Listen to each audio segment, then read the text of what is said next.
Yeah. Yeah, right, okay. Yeah, right. Bye. Oh, hello there. Were you just listening to the conversation I was having with my good friend about their non-fault accident and they made a fantastic claim through G4 Claims? Well, lucky you, because I'm about to tell you all about it. Did you know that there's no excess to pay and they will have you in a hire car in 24 hours and their services are free as they bill the at-fault insurance? So, what the bloody hell are you waiting for? Get on that. Also, if you call them up and mention my name, I get kicked back from it. So, do something good for once in your life and help me out, alright? Also, if for some reason you think you could sit here and do what I do, then why don't you get in touch with Greg at G4 Podcast Studio? He'll sort you out with everything you need, editing, audio, the podcast itself, and you can come on here and give it a shot. If you want to be the next Riley's Gaff, Strachan's podcast, Battle Fever Pod, whatever the Celtic one's called, then get in touch. Episode 3 for Strachan's podcast, we're back, baby. We're a little bit late coming out of this one. We had a little bit of technical difficulties, but you know what we're like over here. We don't give up. We keep going. We adapt. We overcome. Before we start, I've got to give a couple of shout outs. I said to some of my pals yesterday, I got this very sharp last minute fade from a new barber in Dunoon called Ally's Barbers. I'm going to link them in the description. Give them a wee look. And also my pal Tony, he's based in Glasgow, he does tattoos, and as you can see, I'll maybe get Greg to throw a wee picture up when I got it done. It's absolutely class. Good rates, good guy, everything, so go check them out.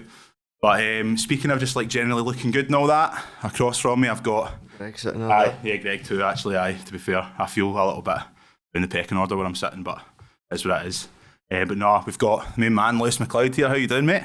Mate, thank you for having me. No bother at all. Again. I know, you must love it in here, man. 2 times in this. I was the one that actually pulled the audio cord just to get back here. So we're just going to go straight back into it. Like I said earlier, no notes. I'm just going off the top of the head. That's how confident I am today. But before we started, I thought you'd probably mention there was some really sad news coming out of Rangers yesterday about Jimmy Bell passing away, obviously. And I thought as well, I would ask, like, you knew him.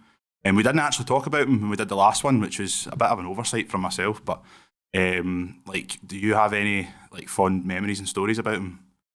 Plenty, man. First and foremost, obviously devastated. I think came as a complete shock. I was actually in Murray Park a couple of weeks ago, and he was in, and he was the same as always. Just I was actually sitting with the physio, and he walked up and jabbed me in the side. I don't know if you've seen, but another podcast that I was on, I made a comment, and then the papers thing were about it, but we're just having a wee laugh about it. And Jimmy was just an absolute legend, man.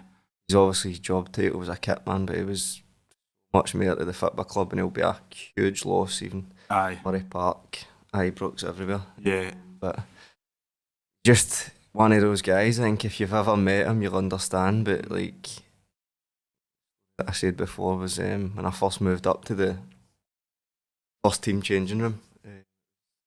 Barry Mackay used to sit beside each other, and he's just looked at the both of us and just went, fuck me. Like, we used to have, I think it was De Boer and Moles sitting here. Now we've got Macleod and Mackay, like whatever it came to. But he's just one of the old school guys that just dead dry sense of humour, and you never knew when he was being serious. But it was absolute joy to know, and he'll be sadly missed for it. I think just the sheer fact, the amount of people that were posting about him, like everybody, I think every single person that's connected with Rangers at all had a story about him on a post. But I saw a lovely story that was saying, I think some boy that played for Alloa, I think, ended up beating Rangers 2-1, but he said before the game, because he's a Rangers fan, like, can you get us a strip? And I think jokingly he said no, and then after the game they lost, he didn't expect to get anything, but he still came in and he saw the shirt was sitting there waiting for him. He was a legend.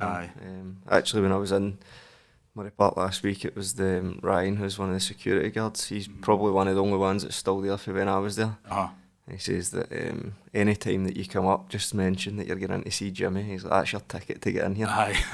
Which is so true. Like, anybody who goes back, the first place you always go is Jimmy's kit room. He'll be sorely missed. It's like we said, very sorely missed, and it's lovely to just hear all the stories about him, man. Just made sad but nice at the same time.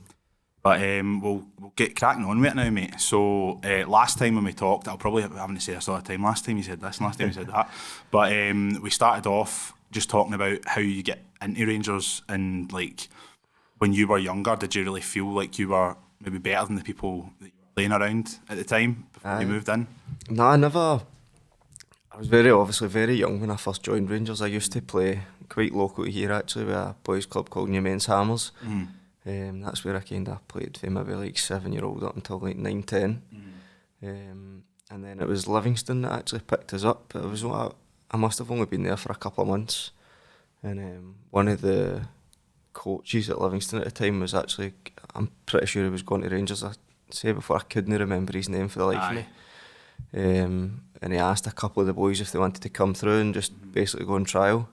And this was about 10 years old, and went through and obviously made some sort of an impression, and then just kind of started for there. But obviously you're very young, so there's kind of loads of boys, 20, 30 boys in the team, and playing 7-a-sides and stuff like that. But that was kind of my first introduction to Rangers, and then just carried on for there. But we used to have like parents' evenings at the end of kind of every year, so like 10 to 11s, 11s to 12s, etc. Basically the coach would take you in, whoever it was that year, and speak to your parents, just let them know how like you got on and stuff. And I always remember every year I would always be shiting myself because I think I'm going to get let go, like this and that. And I never viewed myself as kind of one of the better players. Always felt like there was maybe 2 or 3 who were better than me at that age at that time. But luckily enough, I managed to make it all the way through. And, managed to get a professional contract when I was about 16. Like we were saying before, man, if the guy that actually got you to Rangers is watching this, man, give a wee comment or a shout out, because they're saying you owe him a lot, man. I was speaking to my dad about it a couple of weeks ago as well, and I cannot remember his name, man. I don't know why, but I don't think he actually stayed at Rangers that long. I think he might have only been there for a month or 2 and then just left. I was only like 10 at a time, so. He did, even if I was there for a short time, he did something pretty good getting you in, because I was watching, like, to do a bit, because my knowledge was really spotty the first time we came in, so I was like, I better watch some highlights or something. You were fucking scored some good goals, man. When I wasn't injured, I scored a few.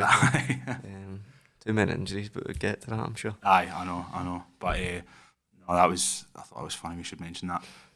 As well, you mentioned Barry Mackay. I did this last time, my pal Kerzo. I didn't really put enough of a fine point on it last time. Literally any time Barry Mackay is in the news or anything, we always have this debate. He thinks no good enough for Rangers and all that, and I've always said, like, he was the potential that he had, and I think he still has, like, with the vision and the technical ability, he could have gone higher than Rangers up to the Premier League. So, Lewis, what are your thoughts on that? No, definitely. I think when he first went down to the Championship, I did expect him to go all the way to the top, but obviously it never really materialised in that sense. But he had a good couple of seasons down there, and I was probably surprised that he never played as much at Swansea towards the end. But you can see now that, like, at Hearts, like, the impact that he's had on Hearts, and assists, maybe no goals is probably the thing that he maybe misses. He's getting the most. If he was the type of player that scored 10, 15 goals a season, he wouldn't be playing for Hearts anyway. I know. The Hearts, no disrespect to Hearts fan. That's just the way it is. But no, he's hopefully doesn't play too well in the final. But that's very true. Somebody crock him before the final. He's definitely on form just now. But no, I think Baz only came to Rangers maybe when I was about 15, 16. It might even have been later than that. So I only played with him for a couple of years in the youth system. But obviously me and him were kind of there at the same sort of time, and got lucky and got a chance to play for the first team. No, I always had that wee bit of special ability, and he was a lot quicker than everybody else. And I think at the start, when he first came into the first team at Rangers, it probably, the fans maybe thought it was a wee bit good one game, maybe also good the next game, but just took him a wee bit of time, and when he was on form, he was unplayable. That's the thing with wingers, but in it, they're like, you'll have one game they'll be amazing, and the next game, especially when they're young, we're talking about that a lot. We don't want to make this like the Barry Mackay podcast, but just want to make sure, Kerzo, if you're listening, an actual footballer said I was right. So there we go. That's that over and done with.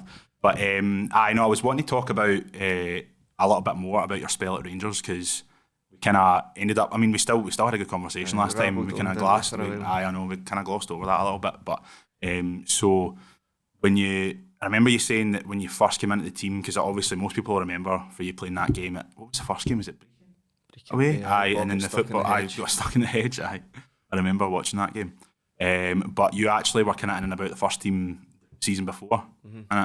Aye, so it was about 6 months before I started kind of training with the first team, bits and bobs. They used to basically like a whiteboard in like the youth department, where if anybody was up with the first team, your name would just be there, or a coach would come and get you and say, look, you're training with the first team, and maybe a couple of times a month, maybe if you're lucky, like once a week. Aye. What were you thinking actually when people would do that? Were you like, oh yes, I'm getting to play with all the big boys there? Were you just like, no, I terrified, man. Just terrified. I remember I don't know if you've ever been to Murray Park, but basically the youth department's kind of separate for the first team bit, and there used to be like this wee bit in the corridor where you turn left and you go up to the first team bit, and you would never get past that line. So even just walking up there, you just felt like you didn't know anybody. You were like shiting yourself, basically. But when you get up there and you train a couple of times, you start to get a wee bit more comfortable. That's when you can kind of show a wee bit more and stuff like that. But no, so it was about 6 months, trained a little bit, and then I was supposed to make my debut. Well, funny story actually, towards the end of the season. I remember it was I think the second last game of the season. We're playing against Motherwell, and we're just training on the Friday as normal, and I was walking out to the pitch, and Ally McCoist had called me up and just said, do you fancy having a game tomorrow? And I was like, fucking don't know what to say here. I was like, aye. In the back of my mind, absolutely bratting it. He says, right, no worries, you're playing centre mid.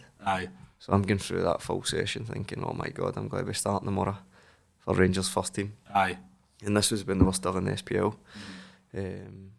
So left training ground, and on the board it was obviously the first team squad list, and it says at the bottom, must wear suits. So on the way home, I'm thinking to myself, I've not got a suit to wear to this game.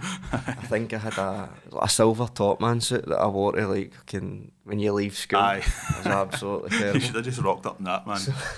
So as we're talking about Jimmy, I used to Jimmy's obviously was local, and I used to get a lift in with either Jimmy or Martin, who's his son. And on the way home, I asked Martin if I could get a Lenny his suit.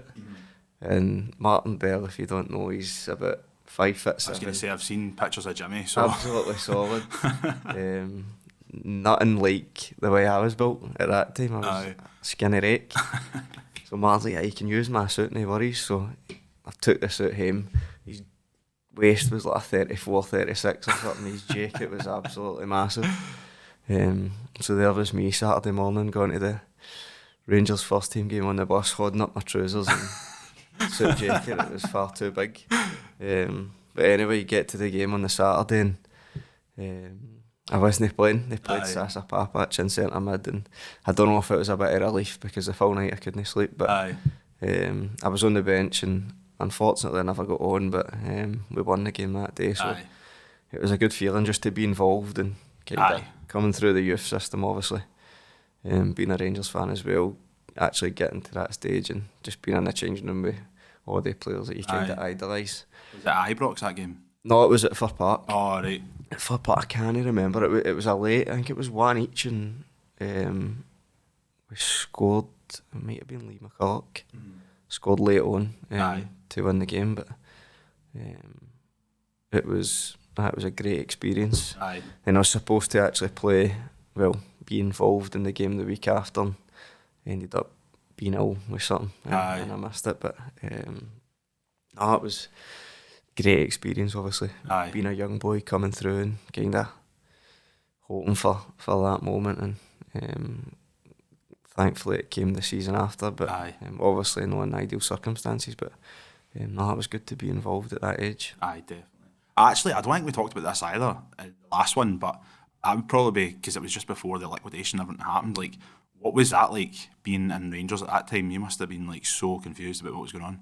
We were obviously still in the youth system, so we never really, you didn't really know too much about it. Obviously you heard rumours, you heard the news, everything else.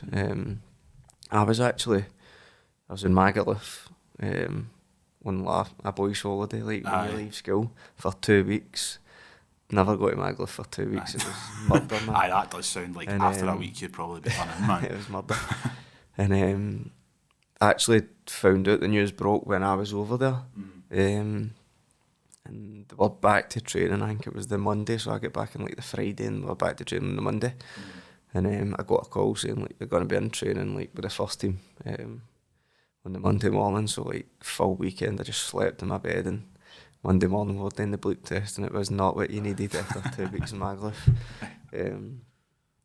But as I say, it was a strange time. It was kind of, you didn't really know what was happening. Like, I don't think anybody knew what was happening. There's people leaving, like players that, to be fair, at the start there was maybe still 6 or 7 kind of first team players that were there the season before, but I think everybody kind of knew it was just a matter of time before they left, and people say certain things, but boys were at a certain age of their career, and obviously going down to the third division wasn't very appealing to some people, but the likes of kind of Jig, Waldo, boys like that, they stuck by the club, and guys like myself, Barry, Hutz was probably more in the first team than what we were, but guys like that, we were lucky enough to get the kind of opportunity to then step up and be lucky enough to play for the club. Yeah, 100%. That's the thing, because I still know people that say things about like players like Naismith and all that, like leaving the club and stuff, but I mean, like, what I'm trying to think, like, if you were in that situation, like, what would you do if you were 27, 28 It's in the Premier obviously career? Exactly, it's a hard decision, obviously. Everybody would, ideally, you want everybody to stay and play for the team, but getting dropped into the third division, obviously, being at that age of your career, like, you can't blame anybody for kind of leaving and want to go elsewhere. And Stephen Naismith went on to play in the Premiership. Exactly. So it done well for him, but obviously the kind of younger guys, you'd probably have liked to have seen them stay, because it was a great opportunity, obviously, to play for the club. And but who knows? It was just nobody even knew what was happening at the time, because I can't remember what player it was, but I'm sure one of them said something about Rangers being a new club, because nobody knew it was happening, and they just get like lambasted for it, and it was like nobody had a clue what was going on. Especially with the media up here, as soon as you exactly. say it, and it just gets. Some of the stories from them. It's mad. We'll probably get into that later, I know. But so from there, obviously you got your chance at Rangers, and like that must have again like been pretty mental feeling, to going from being just a fringe player to being one of the starters. Were you starting that game at Brechin? I did, I started. I think it went to extra time, didn't it? And actually, I was on corners, I crossed the ball, and then Jig headed it in, and we managed to win. But the Jig, even that, it was like, obviously it was amazing for me, but the fans, like the amount of fans that turned up that day was mental. I think the full stadium was Rangers fans. But it was quite surreal. Like, obviously being on the fringes, you're not really in it, and then you start to kind of play, and it's not until maybe a couple of months in you kind of sit back and think, geez, well, I'm actually playing for Rangers first team. But I always think back, and they just like an absolute blur. Like everything's completely blurred, but it was a special time. I think, you know yourself, like being a Rangers fan, to be able to play for your boyhood clubs, what everybody kind of dreams in.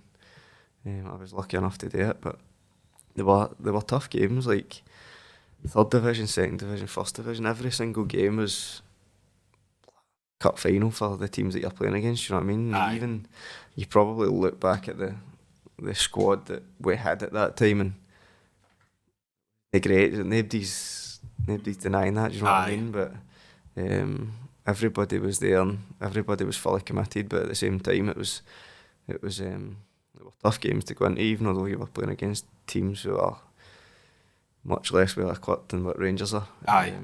it was still very tough. I don't think a lot of people realise like how good people playing football at that level are, because like the gap between like a player in League Two and somebody playing for like your local amateur team is massive. Like being in Dunoon, like everybody knows everybody. So there's a couple of boys from Dunoon that are playing now, like Lewis Strapp that plays for Morton. I don't know if you've seen him. I'm not sure if it was. And then Declan McDade plays for Dundee. But like you'll see boys that in Dunoon are good, and then they'll maybe come about for like a kickabout and they're not even trying. I think one time like he was having a kickabout and like nobody could get anywhere near him, and he's not even playing in the Premiership. So it's like still good players are coming up against, and every like that'll be the only time they'll probably ever play football on the telly for a lot of them, and they'll be trying their hardest, man. Like, did you know, say like some of your hardest games were in that division probably? Oh, definitely. Aye. Obviously, I was still young at the same time as well, and realistically, if whatever happened to Rangers never happened, I would have probably had to have went down to like the third, second division at that age anyway, to try and like get games and get experience. So I was obviously lucky enough just to get that whilst playing for Rangers. But some of the games were hard. That's what I'm saying. There's a lot of players down in the lower leagues that, for whatever reason, they're part time and they've got a good job, so they like it just suits them. Do you know what I mean? They could very easily play at a higher level, but you always had one or two players for each team that you kind of surprised you and thought they're actually very good players. Do you know what I mean? And I think the fans probably realised that as well. But it was tough for the fans because obviously going for the season before where Rangers are challenging for titles, and then 6 months later you're playing the third division. Ibrox is still full, yet you're drawn with like some third division team, do you know what I mean? And it's obviously tough to take. So that was probably the hardest, as much as the games were tough as well. The hardest thing was probably the expectation for the fans, and a lot of the boys that played for the team at that time, they'd never experienced that, myself included, and we quickly came to realise how important it was just to not drop points and win every game. Aye, exactly. I know, like, because I was saying I was watching highlights of you and all that, you end up going down a rabbit hole, like YouTube recommends you videos, and for some reason I put myself through watching that playoff we played against Motherwell, and they absolutely like destroyed us, man. Well, and the atmosphere at Ibrox was like so, I don't think I've ever heard it like so like volatile in my life, man. It was horrible. Like, was there ever times when you're playing at Ibrox and you're just like obviously the fans are like, when they're on, but there must have been times where if the game wasn't going right, you must have been like, fuck, get me off here, man. A few times, like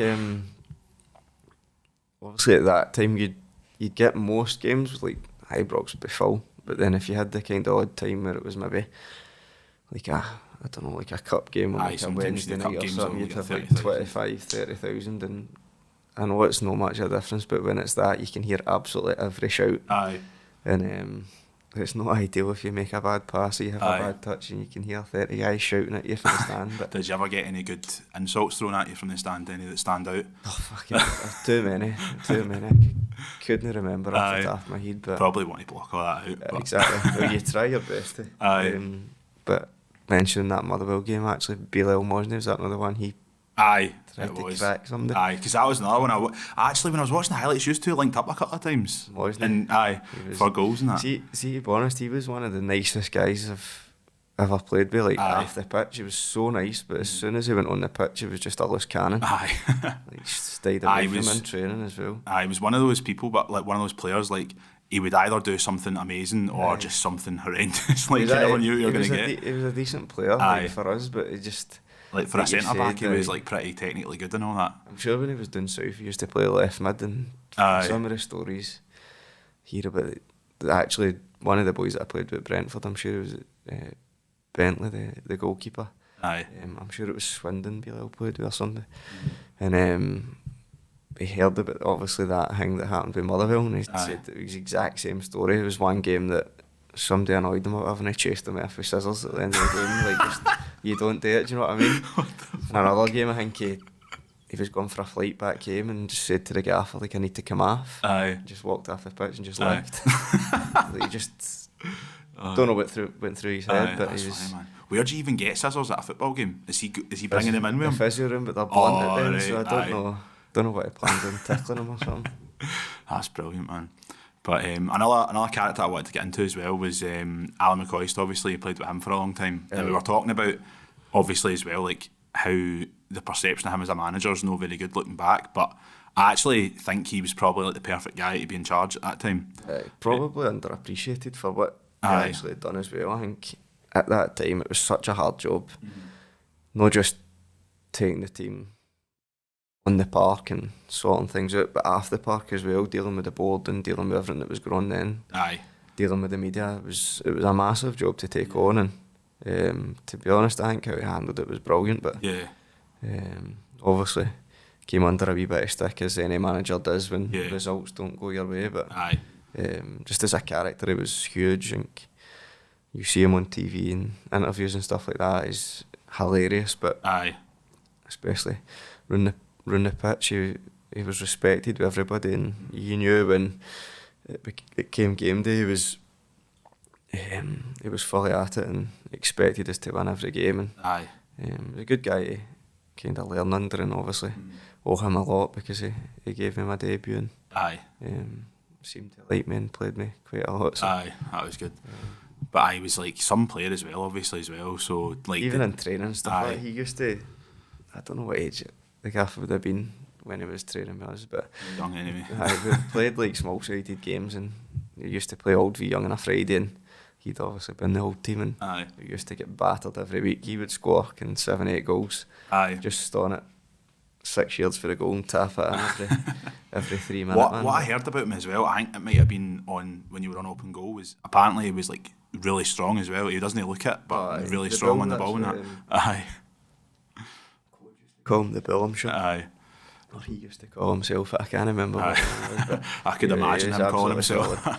Used to run out with his Copa Mundials untied, Aye. fucking tongues flapping everywhere, but Aye. still scored 7 goals in Aye. it. That's class. Do you have any like specific? Well, you told me one that was really funny actually about the music and that in the changing room. Aye, it was. Because I used to be on in charge of like the music for the first team, which was a hard job in itself. But one day he's come in and asked if he can put his music on, and just racket come on. Aye. It was, I say to you, Ramstein. Aye. I was like, I didn't associate Ally McCoist with liking like music like Ramstein. Aye, that was like the last thing, because they're not even just like a little bit heavy. They're like absolutely mental. Aye, Man. crazy. I'm not but even going to say some of the things they do at their shows, but look it up, man. You'll be horrified. I think it stayed on for about 30 seconds and then Aye.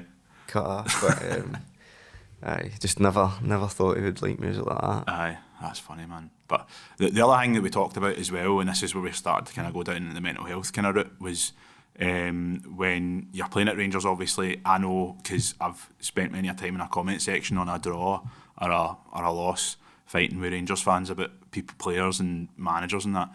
So when you were, first of all, like when you started, how long again did you say it was before you said you started to get recognised by people?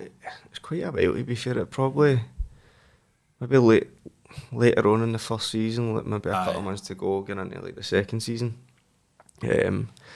Obviously, like the fans that kind of go to the games every week and go to the training ground for like sign stuff, they all like obviously recognise you and stuff like that. But just like walking down the street or going out for dinner, like people would ask you for pictures and stuff like that. So it would probably took about a year or so. Aye. Which obviously at the start's like brilliant, but then kind of as it goes on, it's just a bit. I'm quite quiet, so Aye. I kind of like to keep myself to myself. So obviously all of that was kind of new to me. But nah, like the social media thing was probably the hardest. Like obviously you don't really know what to expect, but as you start getting like thousands of followers and everything on Twitter and stuff like that, whenever you do have a bad game, you kind of stay away from like social media or Instagram or whatever it is, because I think when you first go into the first team, you're always looking through comments, and you're always, and every young player does it. Like I remember, I think one can't remember the game, but we lost or we drew, and after the game, went in and had like 6,000. I had a terrible game as well. I had like 6,000 messages just getting absolutely slaughtered, but which is rightly so, because obviously you have a bad game, but at the same time, the week later, I think I played really well, and then I went on and I actually recognised one of the people who was like praising me, like saying brilliant. Aye. So, you know what I mean? So it's like you get one, like you're absolutely hated, and the next week. Aye. I just find that so funny, man. Like watching the football and be like, I need to speak to Lewis. That was not good enough. I'm just going to message him right now. I've never understood it, but obviously. But obviously, it is the kind of thing. Like it is such high standards, and it must have been so. It was. I mean, it was hard going from like, I think we still managed to beat Celtic that season. I remember Sonia Luko scored a screamer. Aye. And then going down to playing teams in the third division and sometimes no winning or getting beaten, that like it is really hard to take, Exactly, man. and you can't blame anybody for it. Like, Aye. I think as a player, obviously nowadays, you just kind of have to accept that it shouldn't. I don't think it should be that way, but you just kind of have to accept that Aye, it's part you're of going to it. get comments and you're going to get stuff like that, and it's part and parcel of being a professional football player. Aye. But obviously, the likes of myself, Baz, all the other boys that had never experienced that before, you were kind of thrown in at the deep Aye. end and just deal with it. Do you know what I mean? Yeah. There wasn't any preparation or like eased your way into the first team. It was just kind of, there you go. Aye. You just basically go on it. Aye, there was a funny story you told me last time as well when you said you and a couple of boys went out for a night. Because I was saying, have you ever had any of those instances where like a Celtic fan or a rival fan comes up to you and like films you or whatever, tries to get a rise at you? I can't remember when exactly it was. It probably a couple of years in, but we were in a nightclub and we were just sitting down somewhere, and it was like literally just walked in. It was like 12:15, and there was a boy stood at the end of the table that we were at and just gave us the fingers for 3 hours. Never moved. Like a muscle. His mate was going and getting him drinks and bringing them back, Aye. and just fucking stood with a V up. That's brilliant, man. That must be hard for 3 hours straight, man, just to be like that, no moving. I remember That's we actually lovely, went to man. another one, and it was like a team night out. Can't remember what for. And we just went to the casino, and it was empty. It was like middle of the week, and this one boy was steaming. He just bold as brass, walked Aye. up to us and says like, "Can I get a picture?" Aye. And his mates got the camera, and he just started singing Celtic songs. Well, 15 of us are standing around him, but obviously you've got to get him in a heap and Aye, I whatever, know. but You've got to just laugh that off, man. Because you would do the same to thing. I was making a dig about the Celtic podcast and that we advert earlier on. You've always got to get them in while you can, man. That's what it's all about, innit? Like, Aye, exactly. we're joking stuff, but everybody has a dig both Aye. sides, and it's fine. Do you know what I mean? It's weird because I was having a chat with my pals the other day because some of them are like, I really don't like the like hatred between the two teams, and obviously you don't ever want it to go too far, but I feel like it wouldn't be the same. Like it wouldn't be the best derby in the world if there wasn't that hatred between No, the two I think teams. You know that's I what, mean? Like, that's what makes it. Exactly, that's Aye. what makes it what it is. I've got Celtic pals, and you slaughter each other, don't you? But Aye, at the end of the exactly. day, I know. it's football, innit? It's just like I'm so like reactionary in that. So see, like after a bad result in that, I follow a few people that are Celtic fans and they're posting stuff, and I'm like, a couple of times I've had to unfollow people, man, when it's been going bad. I'm like, I can't look at your Twitter anymore, man. No. But I know I think it just makes sense that after a while you're just gonna have to just like block it out and leave it alone. But what I didn't ask you about either last time, I was gonna say, was there any like, do you have a favourite moment from your time at Rangers? Really, or like a favourite goal or? There was a good assist you did actually. You did a wee Zidane turn round the guy and then passed it into somebody and they scored. You might not even remember that. Probably don't, because this video was like 7 years old. Because I just remember my dad being like, "That Lewis Macleod's a player, by the way," and I was watching it back. I was like, I just remember like thinking like you were one of my favourite players in the team, but no any specific moment. Probably my favourite moment was probably playing at Ibrox for the first time. Aye, that would be amazing. Don't ask me who I played against, but I just unbelievable feeling. Obviously, just walking out under the lights, and it doesn't get much better than that. Obviously, scored a couple overhead kicks. They were alright as well. Aye, I was gonna say, like, what's going through you? That ball's coming to you, just like fuck it, I'm gonna go for this, man. I don't know. The one at Ayr was probably a wee bit just reactionary, but Aye. the Livingston one I had a wee bit of time. I was Aye. glad it came off because I'd have looked stupid. If it never, I know. do you know what I mean? That's what one of my pals, Jamie, plays football and he's quite good, but he's like one of the guys that just can't take it serious. So every time the ball comes to him, he's trying an overhead kick, man. And I don't think I've ever seen him pull it off once. And Couldn't do that now, right Aye, enough. you've got 2 and 2. Couldn't do that now. Aye, I know. But I know that's good. So I think we'll move on to the kind of time you were leaving. So you were injured before you left Rangers, Aye, innit? so before that, it's probably the season before the last 6 months that I was there. I had a problem with my heart. Before it, I should probably mention that I had glandular fever. That's right, I remember talking about that.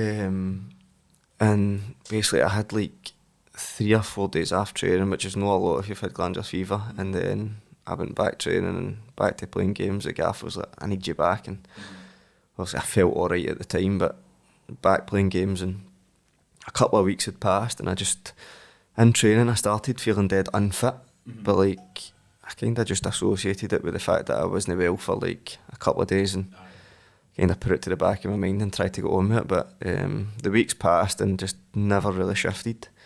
And I started to get like dizzy and stuff, like just during games or during training. I couldn't understand it, and obviously I never really mentioned it to anybody because I just thought it is what it is. But we were playing a home game. I think it was Ally or something. And about 20 minutes into the game, like I was just literally couldn't see. Like I was just so dizzy that my eyes were just blurry. And I just sat down on the pitch. Physio obviously came on, took us off, and the doc just checked like my heart rate, and it was ridiculously high, like 200 over something. And it never came down for like 50 minutes after the game.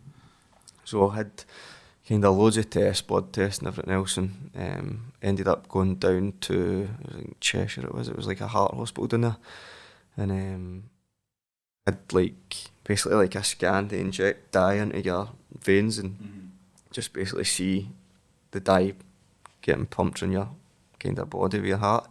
And my heart was only pumping out something like 40% of what it was capable of.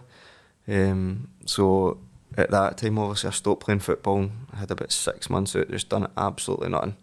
I was on like beta blocker tablets and everything, so it was just an absolute mess for months. And then that took us into the kind of last kind of 8 to 9 months before I left. And I was came back and playing football at that time. I wasn't quite too sure how it was going to be. I always had this thing kind of hanging in the back of my mind, like what if it happens again, stuff like that. But I actually, when I went back, it was probably one of the best kind of periods I had at Rangers.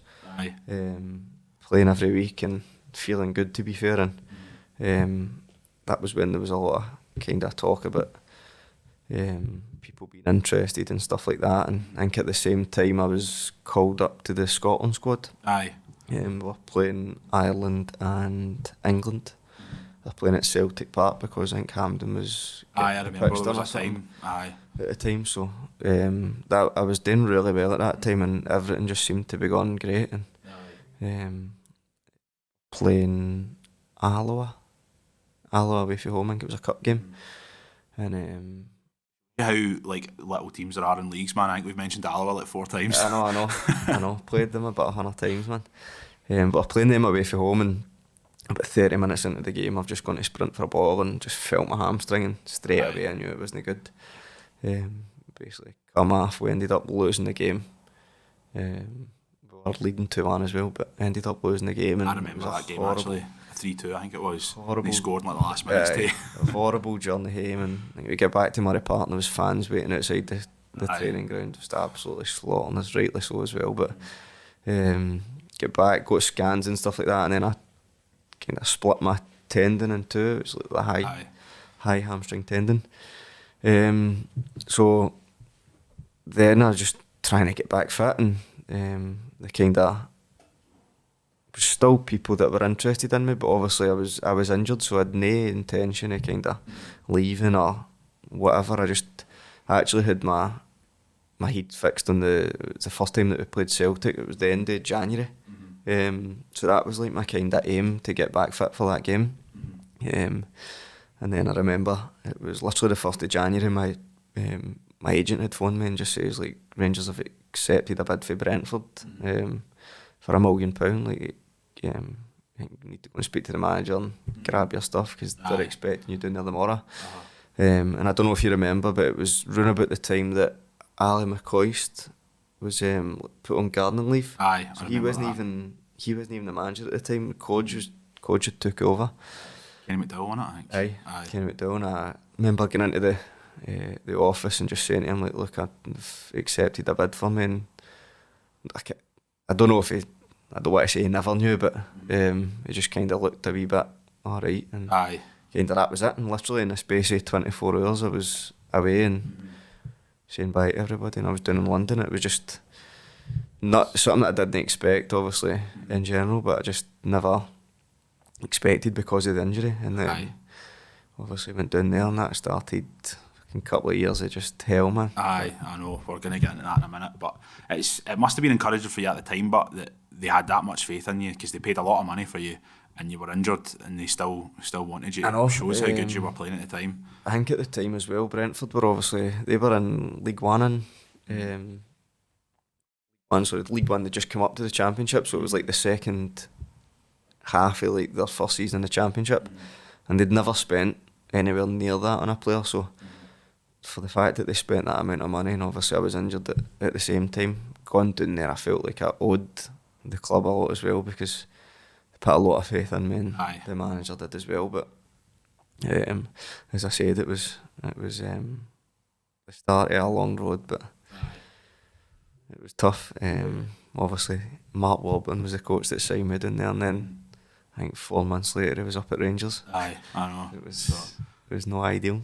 Weird that, and then all the inevitable links start happening between you going back up. I know, and I was still injured, obviously. I was injured for a long time with that one, but still had people phoning me and like newspapers and stuff saying, "Are you coming back to Rangers?" I was like, doubt it. You know what I mean? I don't know, but I doubt it very much.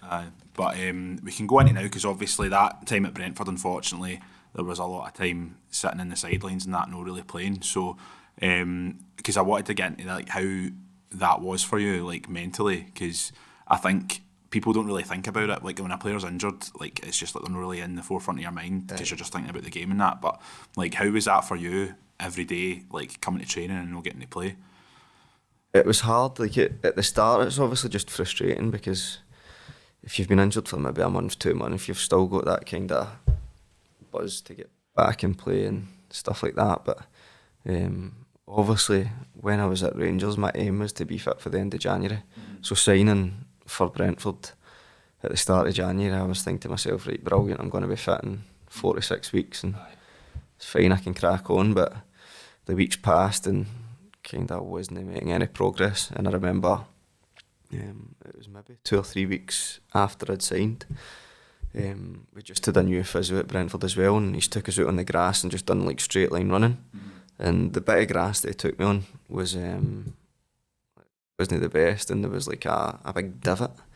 I don't know if it was a rabbit hole or whatever, but I'm doing straight line running and my foot's just went into this hole and my hamstrings just went again. And I remember at the time the physio was shiting himself, because he was just new at the club, and he's saying to me like, it's fine, innit? And I'm saying, it's totally fine, mate. Checking with you, the expert. It's fine. But funny story about that, actually, the paper wrote that Lewis Macleod trips over twig and he's injured. So I don't know who leaked that story, but I was going to say, man, who done that? That wasn't great for me as well, but just wee things like that. But that was 2 or 3 weeks into it, and obviously signing for a new club and being fit or being injured, you want to go in and make an impression straight away. And obviously at Rangers, I was kind of lucky enough to be playing week in, week out, and playing well. And when you then go being on the sideline and trying to get back fit, no happening, and kind of it's tough to take. And I had 6 months literally just try training, come out, and just never seemed to went right. I can remember I was always fine in like small-sided games, but see, as soon as I opened up, I couldn't play. But Mark Warburton was like adamant to try and get me in the team, obviously, because they'd paid a lot of money for us and he wanted me to play. 100%. And towards the end of the season, Brentford actually got into the playoffs, and I remember he put us on the bench against Middlesbrough at home, and like leading up to the game, he was saying to me like, "How you feeling?" And I'm just going to go, "I'm great, Gaffer, like brilliant, like I can't wait to play." In the back of my mind, I was like, I knew I couldn't run and I knew I couldn't play football, but I was just saying, I'm fine. And I remember sitting on the bench, and about 3 minutes into the game, I kid you not, the midfielder, I can't remember who it was at the time, but he's went down injured. And like the physios went on, and he's like, "Go and warm up."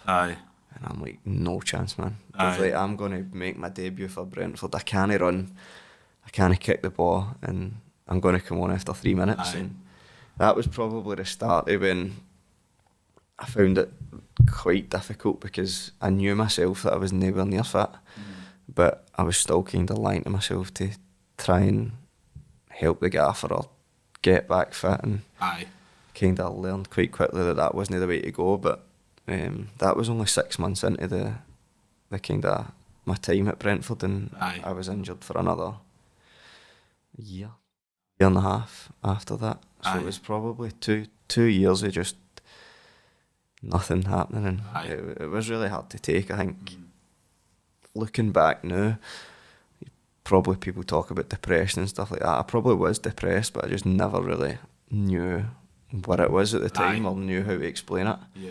I think growing up, I'd never really heard of like depression.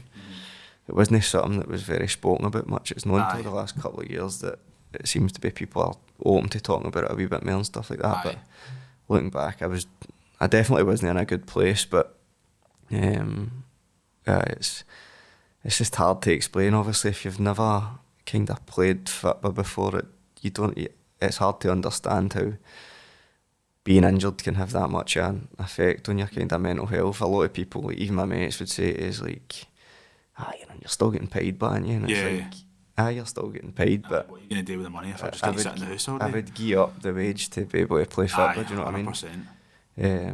And it was a tough 2 years, but luckily enough, I got back playing for 10 games and then tore my ACL. So.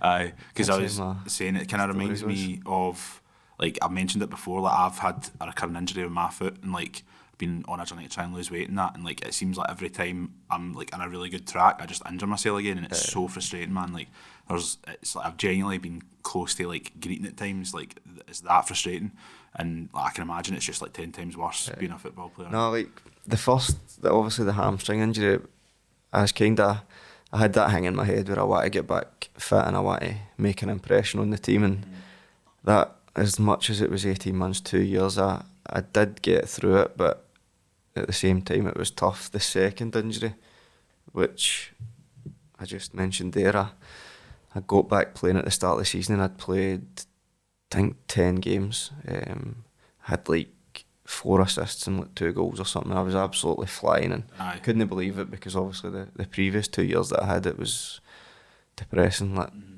never thought I'd be anywhere near that again. But I remember the gaffer, I'd played a few games and he pulled us in the office and says like, I'm just going to rest you for a couple of games. You've not been fit for long and don't want to burn you out too quick. And I was like, fair enough. And we're playing QPR away from home. And there's about 20 minutes to go. I'm on the bench and he's like, go and get warmed up, you're going on. And go get warmed up, went on, and literally 5 minutes after going on, I went to turn and tore my ACL. And for anybody that doesn't know, ACL's like minimum a year. Aye. So like after being out 2 years, get back for maybe a month and a half, and then I was out for another 18 months it turned out to be. But that was probably, at that point, I'd almost gave up, man. Like couldn't be bothered, couldn't do anything. But that was definitely the toughest part of my life anyway, that 18 months with my ACL.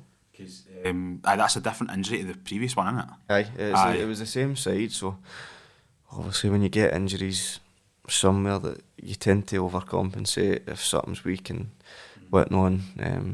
Tore my left hamstring and then tore my left ACL as well, so just horrible. But aye, I know. But we've got this podcast now, so it was all worth it. Exactly. But aye, there was some interesting things you were saying as well that, again, I think a lot of people can relate to. Was like the one of the worst things was when you were having to go to all the home games and you were injured and people were coming up to you. So that wasn't till about maybe 6 months. And yeah, like with an ACL, it's strange because you feel good quite quick. So like quick as in 6 months, like you feel probably good about 6 months time, but you're nowhere near ready to get back and play.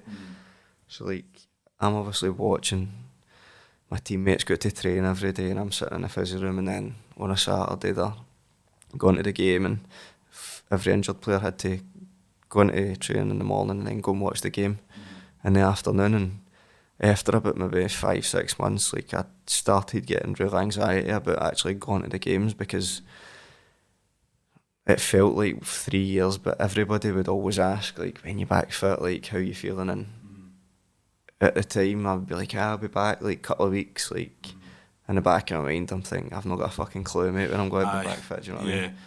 And I started getting so much anxiety towards even going to the games. And I remember one morning I was in training and I went home and I was like, I don't want to go to the game today at all. And I phoned the physio and I just lied and I just says, look, I'm sick, like I've been sick since I came out of training. And literally just sat in the flat for the full weekend. But that was probably the first time where it had actually affected me in like day-to-day life, just even going to the game. It doesn't seem much, you know what I mean? But see, I literally lived a mile from the stadium, so I would walk. So even walking to the game, people walking by you, like asking how are you and stuff like that, I couldn't face it. And as I say, like at the time, I never really knew really what it was, but obviously looking back now, I've got a wee bit more of an idea. Aye, it's no, again, that's really relatable. Like I think the most like the best comparison I can make about it was when I used to work in a call centre and I was heavy depressed at the time. And for anybody else who's worked in a call centre, it's no surprise because it's fucking brutal, man. But it's like you're going in and all day you're having to pretend like you're the most upbeat, happy person ever, and in the back of your mind you're like, I don't want to do anything. This is the last place I want to be. So, it's like I don't think if anybody's not experienced it, to actually just like sit there and lie to yourself and lie to the person, like it's like soul destroying. The more you do it, and the more you do it. I know. That's the thing, you know you're doing it as well. But it was actually, I mentioned it to you the last time, it was a boy that plays with Sunderland. Aye, Luke O'Nien. Because I looked up the post. Aye, yeah. So like he put a post up. I think I don't know the injury that he had, but it was a long-term injury anyway, and he basically put a post up and explained how he was feeling, and it was word for word, it was the best explanation that I could ever give to how you feel when you're injured. Because it was exactly how I felt, like you don't even want to wake up, you can't be bored going to training, you can't be bored doing things outside of training, and it's relatable to everybody, because if anybody's ever felt like that, it's exactly how you're feeling.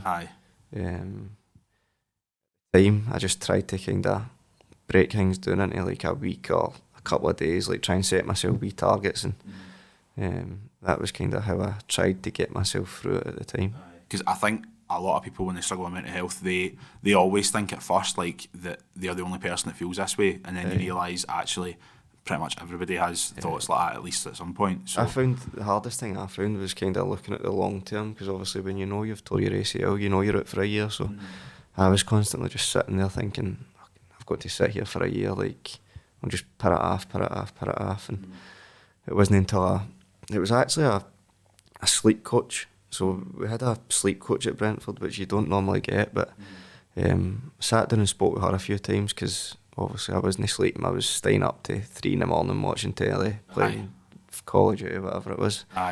And it was just really affecting me day to day. And it wasn't until I spoke to her and she says, like, just set yourself wee targets, like whether it be the day, whether it be in 3 days, like just give yourself wee targets to hit, so that when you hit them, you feel like you've accomplished something. And it might not be a lot, but in the back of your mind, you'll know that you've done it. And it wasn't until I started doing that, it did help me in the long run to kind of getting back to full fitness. 100%.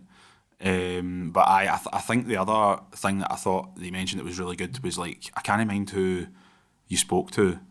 You said you spoke to, I think it was like a life coach, similar to like the guy I had on in the last one. And like how you felt after it, and then when they went over everything, like you didn't actually even realise how bad things were until you look back on it. So that was years later. So Brentford would have been about 2016-17, and then left Brentford after 5 years, signed for Wigan for a year, which was a disaster.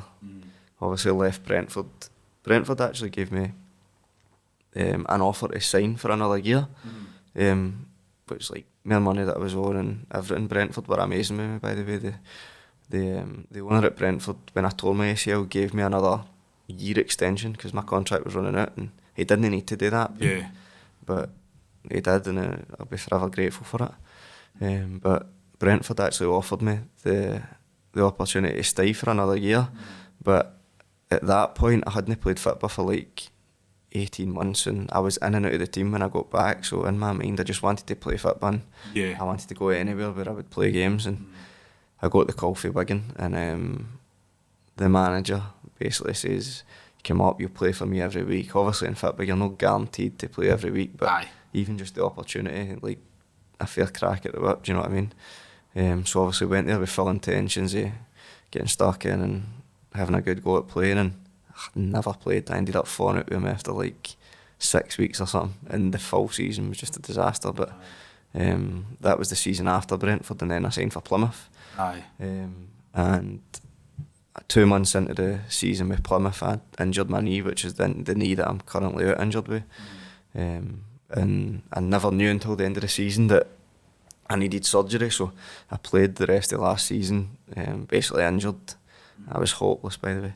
And I came to the end of the season, and maybe about 2 or 3 months before the season, I'd had enough, to be honest. I was like, I'm not enjoying it, and just I'm injured all the time. Like, I don't really want to be here. Not at Plymouth in general, but just football terms.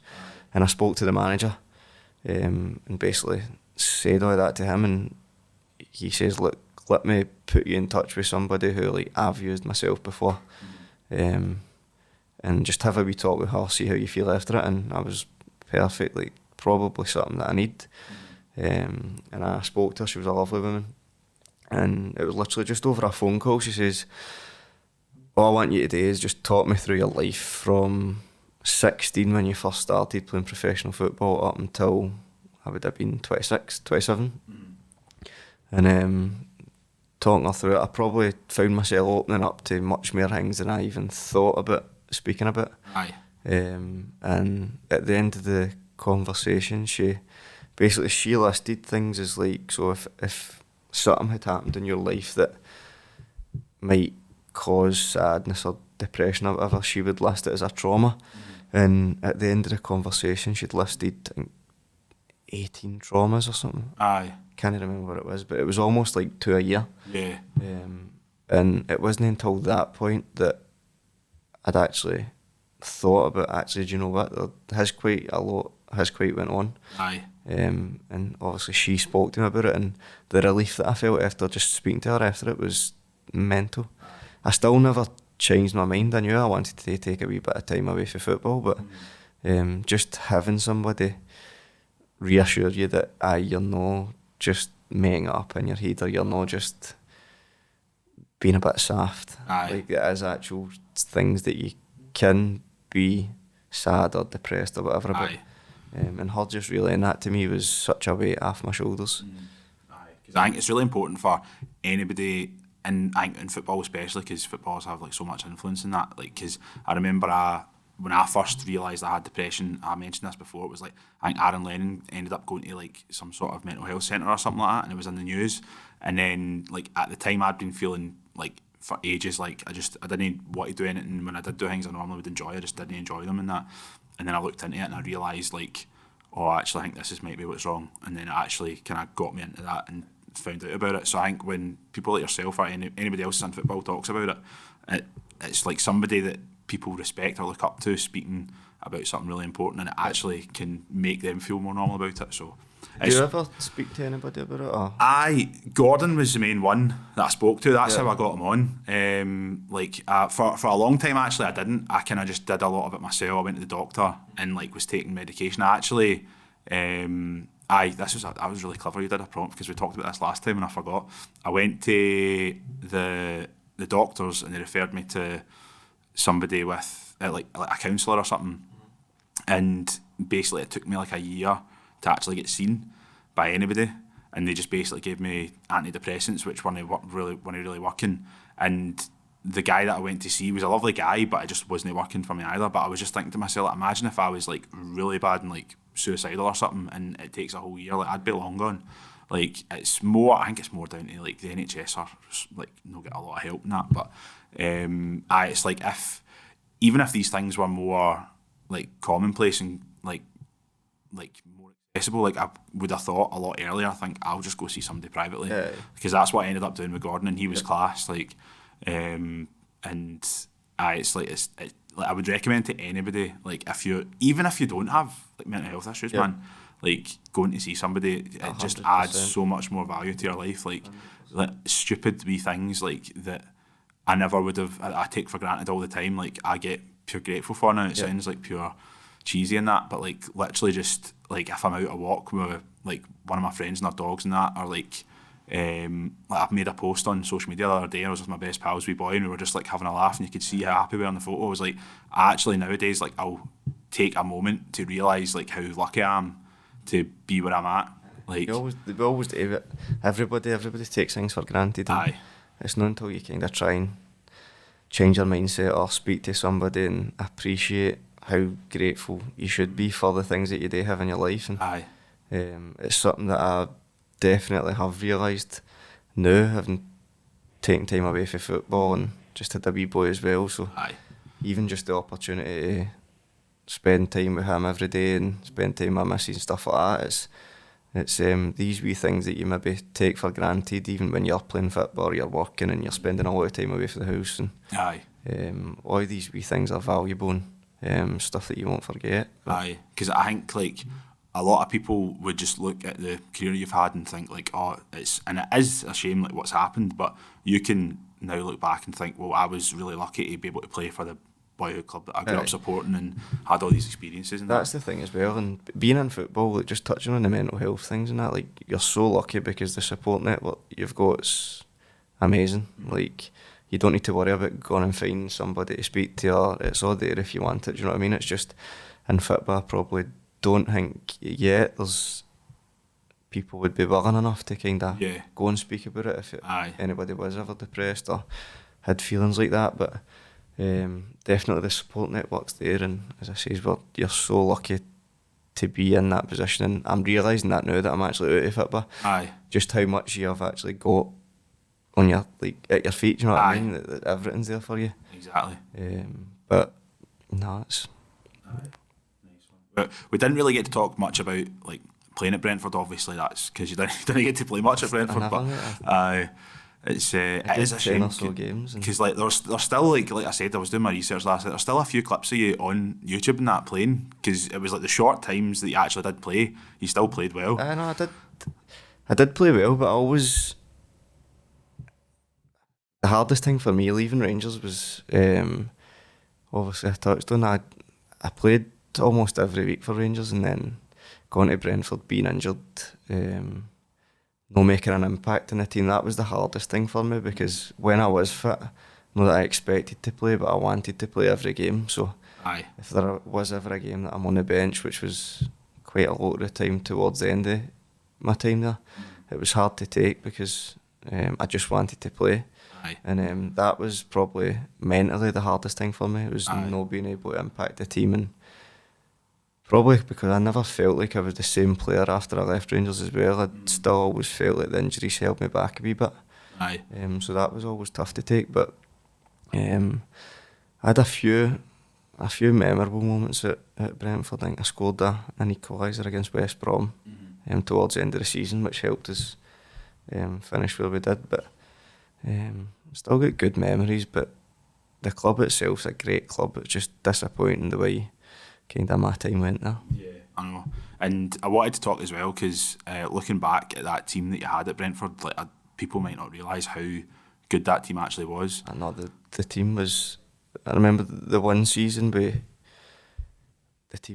actually finished just outside the playoffs. We should have finished so much higher up the table, but like I've mentioned to you the last time, the front three was Ollie Watkins, Said Benrahma, and Neil Maupay, who all play in the Premier League. That would be like a class front three in the Premier League even now, man. It's scary. And then midfield we had like Romain Sawyers, who unbelievable player. Josh McEachran used to play at Chelsea. And then the other position was probably filled by like myself, a boy Camel McCocho, who was great as well. And then Ezra Konsa was at the back, John Egan, who Sheffield United, great player. Chris Mepham, who's at Bournemouth. Loads of great these players. Are all names I know. Like if I don't know exactly who they are, I've definitely heard the names before. All great players, and we should have definitely done better that season. But it's actually like I never even think about it too much. But whatever they've got going on at Brentford, man, is doing wonders for them. Just the model that they've got is perfect. Like I think every season that I was there, they sold a player, striker. It was at the start, it was always striker, but they sold a player for easily 10, 15, 20 million every year. Like the front three that we just spoke about, I think, I can't even remember, but Probably I was all doing worth about like 50, 60 million Aye. they sold them for. Yeah. But the owner, Matthew Benham, he puts a lot of money into the club. I think at the start of every year he's like minus 15 million. Yeah. That's where he starts at the club, so Aye. he needs to make his money back somehow. Aye. And Hopefully it's a wee bit balanced books more now, because I think they're going to stay up. And I don't follow the league table too much. I tend to look at the top. West Ham's my English team, so I tend to look nicely these days. I tend to look at the top of the table. But I always watch the highlights whenever they come on YouTube, and they just seem to be winning a lot, like getting a lot of good results. They've done quite well. I think towards the start of the season they were doing great, and then kind of hit maybe a wee dip in the middle towards the end, but they've started picking up a couple of points now, and I think they'll be fine this year. Aye. Should be anyway. But I think the fact that just the way they were with you, it shows you how much the owner and that cares about, must be everybody at the club. So No, it's a family club. I think Aye. Brentford itself isn't very big, so the fans that used to go to the games, they were all local though. It was a great club to be at, and the owner himself's a Brentford fan, so Aye. it's means a lot to him, and it's good to see them in the Premier League. They deserve it. Aye. We should have probably got there in the time that I was there, but it wasn't meant to be. And Like we were saying, the Championship is probably one of the hardest, most competitive leagues in terms of like how close everybody is. Yeah. Like, because the fact that front three itself, that whole team didn't make it out the Championship is mental. Oh. Like, it just shows you though, like the players that I mentioned there, they've all went on to have great couple of years, and aye. they will have good careers, and you could tell, you can always tell when a player's like kind of a step above everybody else, and definitely could tell with the players that I mentioned before. We filled a good bit of time here. I think we're over an hour now, so we'll rattle up. Last time before I asked you a few things about your hobbies outside of football and that, but to be honest, it was like most of it you couldn't really remember, because now it's just all taken up with the wee man these days. Golf, but I was always injured, so you can't play golf when you're injured. Yeah, I know. And my handicap, actually, I got my handicap. It was no far away from it. 19 actually. So I know. So first full season. So to be fair, I don't know where it's come from, because I put one card in. It was like 62 over 9 holes or something. You were telling me you were terrible. Aye, I know a wee bit. But so I was going to ask you more about the experience of being a dad and that. Like, that must be. I mean, obviously it's lucky that it's kind of happened at the time it has, because you'll have so much time for him and that. But does it like pure change your whole mindset on life? I think it does. Aye. First of all, I don't know what I did to fill my time before I had him, because I'm sure you're 24/7 of the day, it's constant, but you wouldn't change it for the world. Aye. I'm definitely glad with the decision that I made to take a wee bit of time away for football, because just time that you won't get back. But no, it's special for anybody that's got kids, and it's a good time. Lucky enough to be able to spend a lot of time with him. Aye. Would you think if he was going down the path of football, would you encourage it, or would you? I would encourage him. Project Mbappe starting soon. I encourage him to do anything he wants. I think. Aye. I definitely wouldn't push him towards playing football. I think that's the way you've got to do any of these things. Like, you've got to let them want to do it. No, I was quite lucky with it. Like, my mum and dad, they done everything for me when I was a young boy. Like, taking us to training twice a week and driving into Macleod. It's a long way to go. Do you know what I mean? 3 times a week. But they never pushed me towards anything. They never forced me to play football. It was always something that I wanted to do, which I felt quite relaxed about, and never felt like I was getting made to do something that I never wanted to do. And I was always take that approach with my wee boy. Yeah, good. I think the last thing, I just asked you a few like quick fire questions. So most of them, again, it was quite hard to answer. Like, I could maybe actually narrow it down to 2. So can you think of like maybe the best player you played with at Rangers, first of all? At Rangers? Aye. Still some good players in that time. There was. For me, it was probably because it helped me out a lot. Lee Wallace was unbelievable for me, because I used to play centre mid when I was coming through the youth system, and probably I'm still a centre mid, but the gaffer played me left wing. I had no pace whatsoever, hardly any tricks. But I still had to play left mid. But I had Waldo behind me, so I used to just cut inside play the ball down the line, he would cross it. And being a young player, having that kind of player behind you helped me so much the first couple of years. So in the sense of that, he was probably the one I admired the most, because he made me look good sometimes. He's a legend actually. He's still playing, isn't he? He's still playing at QPR. That's a high level too. He's still playing, but there's a lot of good players, like Barry McKay, probably technically.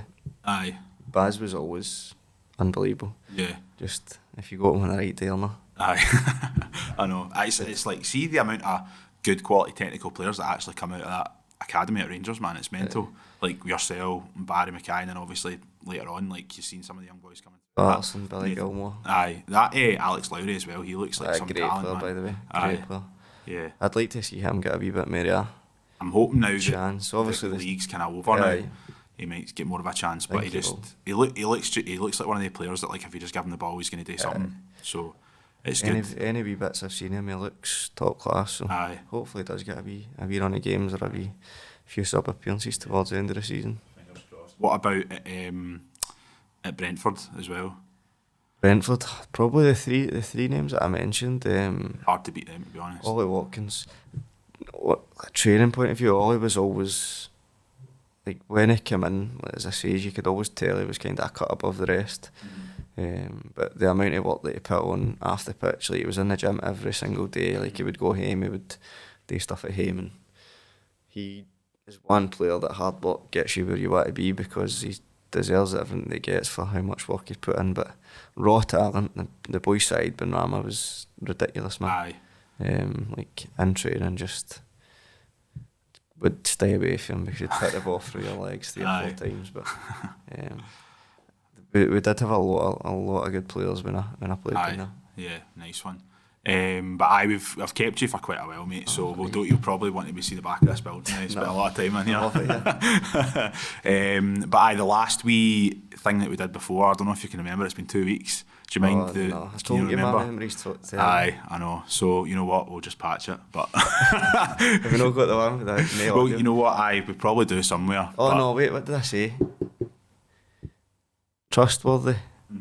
Dependable was one. Dependable. Just came back. And honest. That's it. That's a good one. I always chuck mine in. I think mine was like fun, kind, and helpful or something like that. But because we talked about at the end, like how rewarding it is to actually be like somebody that is helpful and helps other people in that. That's one of the best things for me. Because I noted that all yours were basically how you were to other people, and I was like, that's a good guy right there. But I forgot to do this last time, and I always plug. I better fucking remember to do that. So Instagram, Facebook, Twitter, TikTok, I'm on all of them. I'm going to leave the links in the description. So what do they need to go and do, Lewis, and that? Go and like, follow, subscribe, comment. Exactly. Full works. Exactly.